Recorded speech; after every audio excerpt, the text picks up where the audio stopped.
How I disrupted my sister's perfect wedding to address years of favoritism and reclaim my life.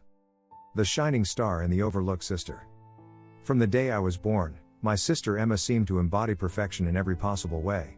Growing up in our family, it was clear that she was the star. My parents' eyes would light up with pride at every one of her accomplishments, from winning academic awards to excelling in sports and even managing a social calendar that would make any celebrity envious. Emma's successes were celebrated with such grandeur that it often overshadowed the rest of us, particularly me. My own achievements, although considerable, never seemed to warrant the same level of enthusiasm. I was the quieter, more introspective sibling, finding solace in reading and writing. Despite my high grades and wins in regional writing competitions, I felt like a footnote in Emma's epic tale. Each time Emma was praised, my own accomplishments were met with polite applause at best. The most glaring instance of this imbalance occurred during our high school graduation. Emma's ceremony was a lavish affair, complete with a rented hall, catered food, and a live band. My own graduation was a more subdued event, a simple dinner with immediate family and a few friends. I had worked just as hard, if not harder, but it felt like my achievements were relegated to the background. The disparity continued into our college years. Emma's acceptance into an Ivy League school was celebrated with a grand party, the guest list overflowing with extended family, friends, and even some of her classmates. The event was so opulent it felt like a mini wedding. My own acceptance into a respected but less prestigious university was marked by a brief family dinner. The difference in attention was glaring and deeply hurtful. The pressure to live up to Emma's example was immense. Every visit home was a reminder of how much more praise she received. Her stories about college life were always more glamorous and adventurous, and it seemed like no matter what I achieved, it would never measure up to her narrative. The emotional toll of this constant comparison began to affect my self-esteem and confidence. One Thanksgiving stands out particularly in my memory. As Emma regaled our family with tales of her latest achievements, I felt increasingly invisible.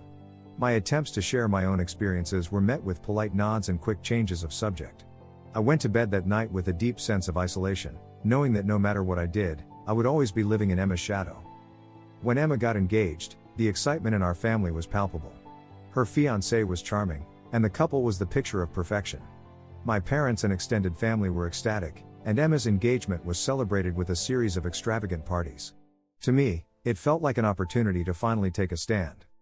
Emma's wedding planning was nothing short of excessive. She seemed determined to make it the most talked about event of the year. From the venue to the decor, every choice was about making a statement. I watched with growing frustration as she turned her wedding into a spectacle, and it became clear that this was going to be another opportunity for Emma to bask in the spotlight. I started to realize that if I was ever going to address the years of favoritism, her wedding might be the perfect stage. While I didn't want to ruin her day, I did want to make a powerful statement. With that in mind, I began to plan my approach carefully, aiming to balance my sense of justice with the need to not completely overshadow the wedding itself. As the wedding day approached, I started putting my plan into action. I knew that to make a significant impact, I needed to be both subtle and strategic. I began by gathering details about the wedding logistics, everything from the guest list to the catering and the schedule. With the help of a few close friends who were sympathetic to my plight, I devised a plan to disrupt the wedding in a way that would ensure it was memorable for reasons beyond Emma's extravagant dreams. We decided on a series of carefully orchestrated actions to create a spectacle that would highlight the years of neglect I had endured without completely ruining the day. First, I planted false rumors about potential issues with the venue. I made sure that Emma's wedding planner received misinformation about the event schedule and various logistical details. This created an atmosphere of uncertainty and tension. Simultaneously, I managed to access the catering list and made a few strategic changes to ensure that the food served would fall short of Emma's high expectations. On the day before the wedding, Emma and her bridal party were busy with last-minute preparations. The atmosphere was one of frantic excitement as they tried to perfect every detail. Meanwhile, my friends and I set our plan into motion. We had managed to get a hold of the venue schedule and arranged for several key items to be tampered with. I coordinated with a contact who worked at the venue to ensure that the false rumors about potential disruptions would reach Emma and her wedding planner. Our goal was to create just enough chaos to unsettle them without causing a complete breakdown. To further add to the confusion, we discreetly swapped out some of the items on the catering list. We made sure that the replacement dishes were noticeably less appealing. The idea was to subtly sabotage the food service, creating an underwhelming experience for the guests. The wedding day dawned with a sense of anticipation, and the venue was bustling with activity. The decorations were stunning, and everything seemed to be in place. Yet, beneath the surface, Our plan was already beginning to unravel Emma's carefully laid plans. As guests began to arrive, they were greeted by an array of mismatched flowers and decorations that seemed out of place. The grand entrance, which Emma had envisioned as a highlight of the event, was decorated with garish colors that contrasted sharply with her elegant design. The catering staff, confused by the last-minute changes, began serving food that was far from the high standards Emma had expected. The real chaos began when the wedding reception was delayed due to scheduling conflicts. The venue staff and wedding planner were running around trying to fix the issues, and the guests were left waiting in the dimly lit reception hall. The atmosphere quickly became one of frustration and confusion, a stark contrast to the joyous occasion Emma had envisioned. As the reception continued in a state of disarray, I decided it was time to make my move. I had planned to wait for the most chaotic moment to address the guests and make my statement. The power outage that occurred later in the evening was the perfect opportunity. When the lights suddenly went out and the room was plunged into darkness, there was a collective gasp from the guests. The music stopped, and the atmosphere shifted from celebration to uncertainty. It was the moment I had been waiting for. I stood up and made my way to the center of the room, using the dim light from a few emergency candles to illuminate myself. My heart raced as I addressed the stunned guests. "I'm sorry to interrupt," I began, my voice carrying over the murmur of confusion. "But I need to speak about something important." The room fell silent as I recounted the years of favoritism and the emotional toll it had taken on me. I spoke about the countless times my achievements had been overshadowed by Emma's successes and how I had finally decided to make a statement. The crowd listened in stunned silence as I detailed the lengths I had gone to disrupt the wedding and address the underlying issues. Emma, her face flushed with a mix of anger and embarrassment, attempted to interrupt. "This isn't the time or place for this," she said, her voice trembling. But her words were lost in the growing murmur of the crowd. The immediate aftermath of the public confrontation was chaotic. The power outage and disruptions had already put a damper on the evening, but my revelation added a layer of dramatic intensity. Guests were left bewildered, trying to piece together what had just happened. The wedding, intended to be a joyous celebration, had turned into a spectacle of family drama and emotional revelations. In the days following the wedding, the fallout was immediate and intense. My parents, who had been caught off guard by the dramatic turn of events, were deeply upset. They struggled to reconcile the day's events with their own feelings of guilt and regret. Emma, too, was grappling with the aftermath. Her dream wedding had been marred by a series of disruptions, and she was left to process the public confrontation and its implications. I had succeeded in making a powerful statement, but the victory was not without its costs. The disruption had caused significant strain on my relationships with my family. The wedding, which was supposed to be a celebration of Emma's new chapter, had become a stage for confronting deep-seated issues within our family. The weeks following the wedding were filled with difficult conversations and attempts at reconciliation. My parents and I had several candid discussions about the favoritism and its impact on our family dynamics. It was a painful process, but one that was necessary for healing and understanding. Emma and I also began to work on rebuilding our relationship. The confrontation had forced her to confront her own behavior and the impact it had on me. She reached out with a genuine apology and a willingness to understand my perspective. The process of rebuilding our relationship was slow and marked by moments of vulnerability and growth.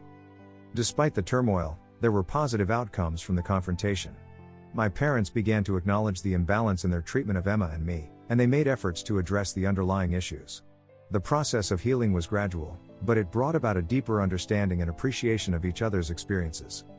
As I reflect on the events of that fateful day, I realized that the wedding was more than just a spectacle of revenge. It was a profound turning point in my life and in my family's dynamics. The chaos and drama of the day, while initially painful and tumultuous, ultimately served as a catalyst for change and healing.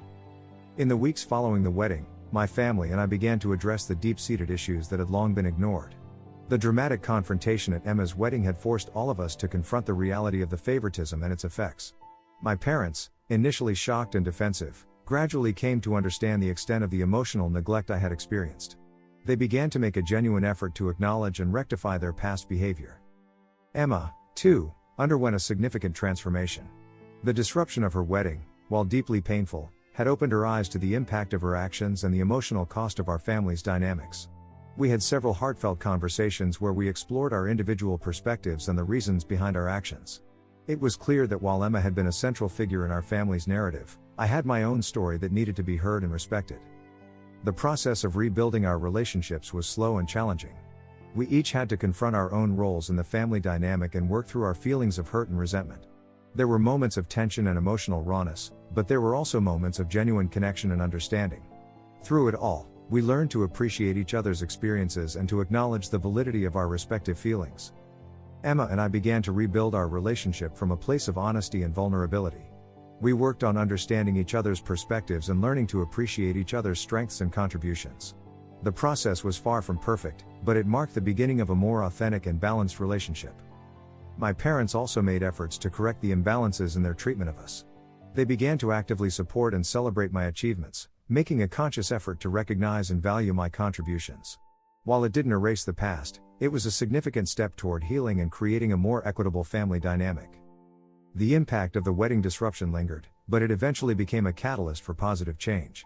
Emma and I grew closer, and our relationship became more grounded in mutual respect and understanding. The experience taught us both valuable lessons about the importance of empathy and communication. The aftermath of the wedding also led to a renewed sense of self-worth for me. The confrontation and subsequent discussions with my family helped me reclaim my narrative and assert my own identity.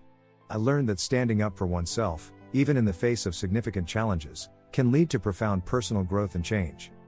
In the end, the wedding that was meant to celebrate Emma's new chapter became a turning point for our entire family. It was a day marked by drama and conflict, but it ultimately paved the way for healing and understanding.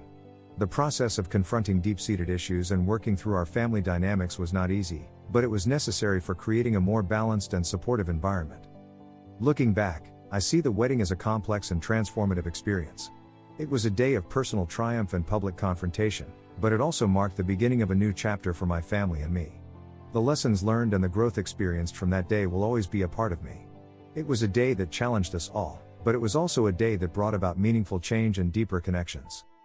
Moving forward. With time, the memory of the wedding has become a part of our family's history, a reminder of the challenges we faced and the progress we made. Emma and I have continued to build our relationship, and our family has worked to create a more supportive and equitable dynamic. The experience, while initially painful, has led to a deeper understanding of each other and a stronger, more connected family. As I move forward, I carry with me the lessons of that day, the importance of standing up for oneself, the power of confronting difficult truths, and the value of empathy and communication. The wedding, with all its drama and disruption, was a pivotal moment in my life. It was a day that forced us to address long-standing issues and work towards healing and growth. In the end, the wedding was not just about revenge, it was about reclaiming my voice and asserting my own place in the family narrative. It was a day of dramatic change, but it was also a day that set the stage for a more balanced and understanding relationship with my family. The journey was far from easy, but it was a journey of personal and familial transformation, a testament to the power of confronting the past and working towards a better future. Thanks for watching, guys. If you enjoyed these Reddit stories, don't forget to like, subscribe, and hit that bell so you never miss an update. See you in the next one.